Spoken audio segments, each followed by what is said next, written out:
Hey, friend, it is Theme Thursday and it is time for our money challenge for January. First, tell me, how did you do on last month's challenge of getting your budget going? Tell me how you did, and then let's get into a whole new challenge. Okay, what is the challenge this month? Well, if you've never heard of it, well, you may have heard of it and you may not, but it is a no spend challenge. So the challenge is actually an entire week, a no spend week challenge. So if you've never heard of a no spend challenge, you may be wondering, how can I go an entire week without spending anything at all? Well, that's not what it is. So the premise behind a no spend week is it's just obviously it's 7 days. So it's an entire week where you're committing to not spending money outside of the essential things. So whatever is truly critical to spend money on, like if your rent is due that week, if you have utility bills you need to get paid, if you have to buy food, if you have to fill up your car with gas, those are more essential. But if it's not really that essential, like getting coffee on the run or going through drive-through because you're too tired to cook dinner at night, you want a new outfit, those kinds of things are not really essential. So it's cutting out the non-essential items for an entire week. And maybe you do this already. Maybe that's too easy and you want to do a no spend month. Go for it, get yourself ready and do a no spend month for next entire month. But if you've never done a no spend challenge, then a week is a great place to start and actually will be probably more of a challenge than you realize. Of course, the benefits of a no spend week, it's going to help you save money. You're going to be more mindful about what you're spending your money on and what kind of habits, what kind of creeps up for you often. Like, is dining out often something that you look to do because you're tired from work? Is online shopping something that you find yourself doing a lot when you are bored? It's going to really show you what your habits about spending are. And it makes you more creative. You have to get creative to use what you have or to get something for free that you need. It's going to make you more resourceful and in getting what you need rather than just buying it. All right, so are you committed? Who's with me? We're going to go through some rules here. We're going to go through some steps to help you get prepared.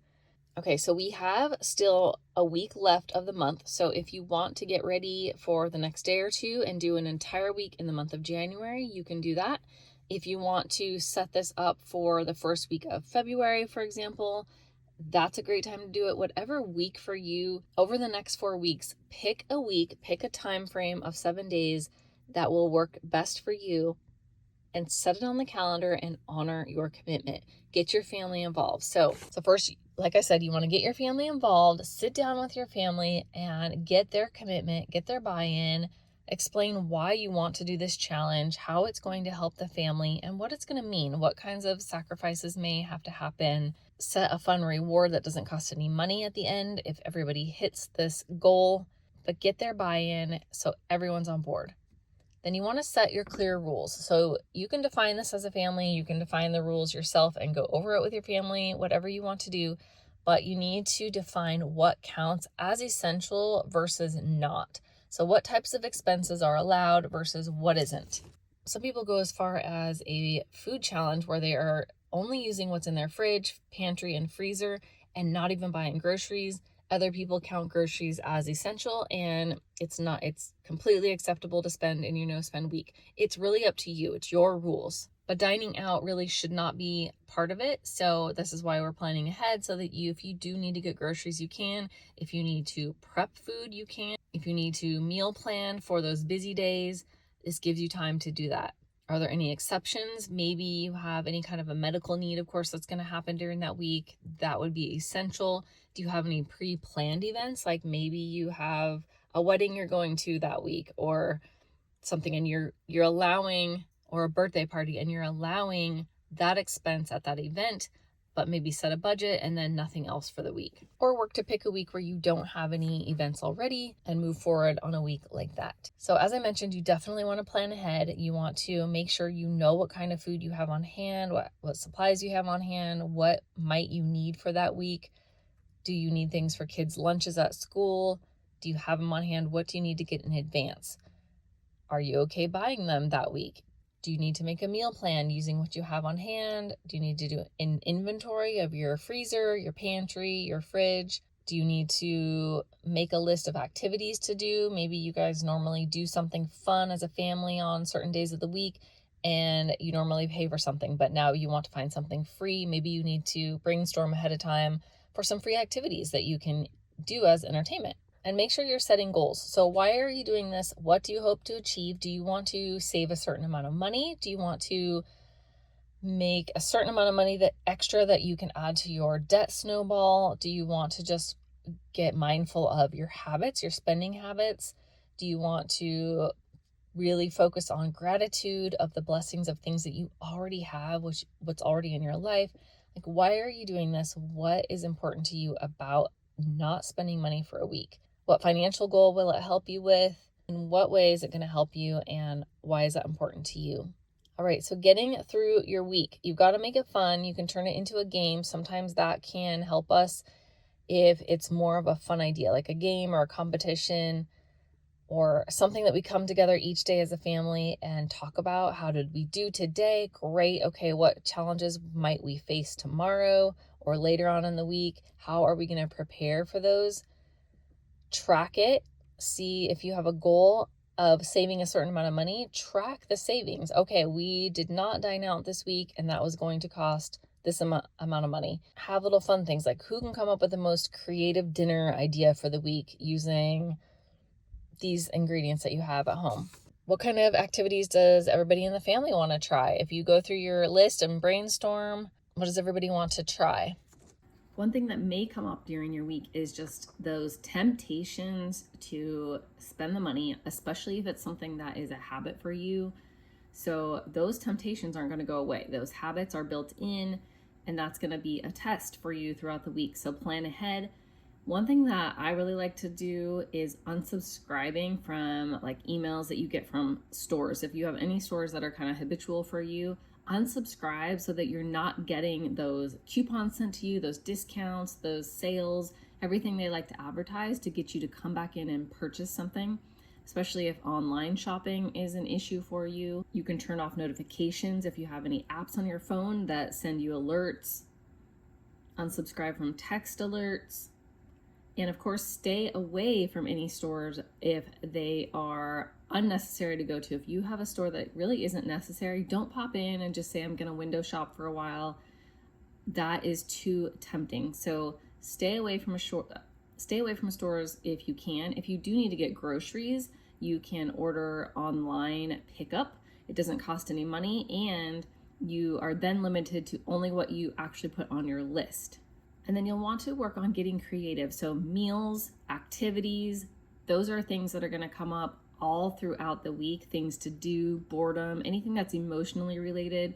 And of course, eating. You have to eat, right? Everybody has to eat. So using up things rather than going and buying more and going back into a store to be tempted potentially again. Use up those things that are in the very back of your freezer, your pantry. You know, the things you've been avoiding, or the things you know are back there but you don't actually even know what they are. Pull them out and see how you can make a meal with them. I love supercook.com for that reason. You can put in whatever ingredients you actually have and it'll give you so many different recipe ideas. So you can use up things that you normally would have just let go to waste because you didn't know what to do with them. Leftovers is one of my favorite things to eat, but not a lot of people like to do that. I just like not having to cook dinner for another night, and it's easy. If your family doesn't love the idea of leftovers, repurpose it into something new. If you have something left over, mashed potatoes, turn it into something new. Put that in Supercook as one of your ingredients. Maybe you can make a shepherd's pie with it. Do you have eggs left over? Make a scramble. Get creative with whatever you have on hand. If you have leftover meats, leftover veggies, you can repurpose them into something new. And as far as activities go, check with your friends, your local moms groups, your library. There are so many different free events going on at your libraries and at parks. Just get out in nature, ask your kids. They're great with coming up with ideas. And you don't even have to leave the house. You can play board games, do dance parties, go camping inside your living room, movie days. There's all kinds of things to do at home. And as I've mentioned before, track your progress. Tracking it visually can be super motivating for the entire family. So if you want just on your own, you can keep a journal or notes on how much you've saved so you can be tracking it. Moments about when you were tempted and maybe why. Like just start jotting down when you're tempted. What are you feeling? Are you facing in the moment? Are you bored? Are you sad? Did something happen? Are you mad? Is there something you're trying to escape from versus face it? So those can be critical learning lessons for us to know what our triggers are. But also write down your wins. When you face that temptation and you did not give in, celebrate that. Pat yourself on the back, feel good and grateful, and recognize that you are learning and growing and improving your financial situation just by facing that moment with strength.